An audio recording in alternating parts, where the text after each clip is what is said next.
video is for the people in my toddlers class, but I feel like anybody could really use it. So if you don't know me, my name is Maria, and my husband and I are leaders of the toddlers class.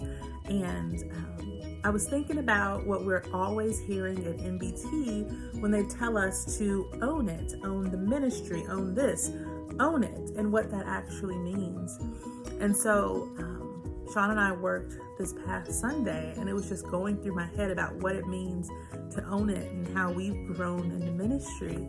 And the Bible talks about a man who found a treasure in a field, and he sold everything he had to buy that field so he could work the ground and get the treasure in the field. And so wherever you are, so I'm in toddlers class, that's my field.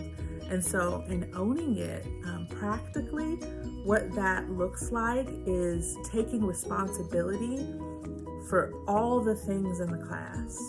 You know, from the time we get there, which should be about 8:30 and praying, to the time that every single kid is gone, and not trying to allow other things to impede on that time with the kids, whether it's cell phone use, whether it's anything else outside of an emergency, not even any other ministry, because we need to grow roots, you know? So my goal and what I'm thinking is I'm gonna work this field until there's not anything else to work. So I'm gonna get there and I'm going to pray, and I'm going to clean, and I'm going to prepare the room, right? And then when I'm there, I want to engage every student all the time. And if I pick up my phone or my tablet, it's gonna be for them, to do something for them, to play music for them. Sometimes Sean does fun Snapchat filters for them, because that's the field.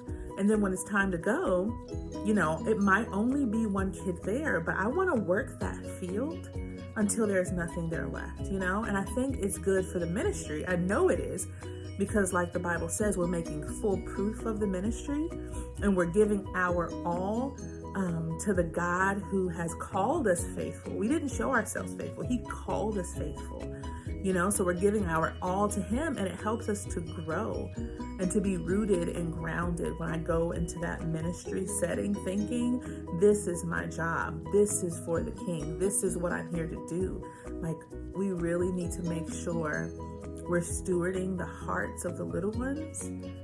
You know, what do they need in that moment?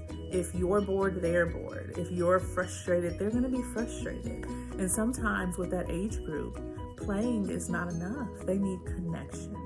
And that's why they gravitate towards others. So I am just going on and on. All that is to say, let's make the ministry our own. Let's make full proof of the ministry. Let's own it from start to finish, from preparing a craft to taking out the trash and closing the door behind us. I don't want anyone to be able to say that they worked harder for the kingdom than I did.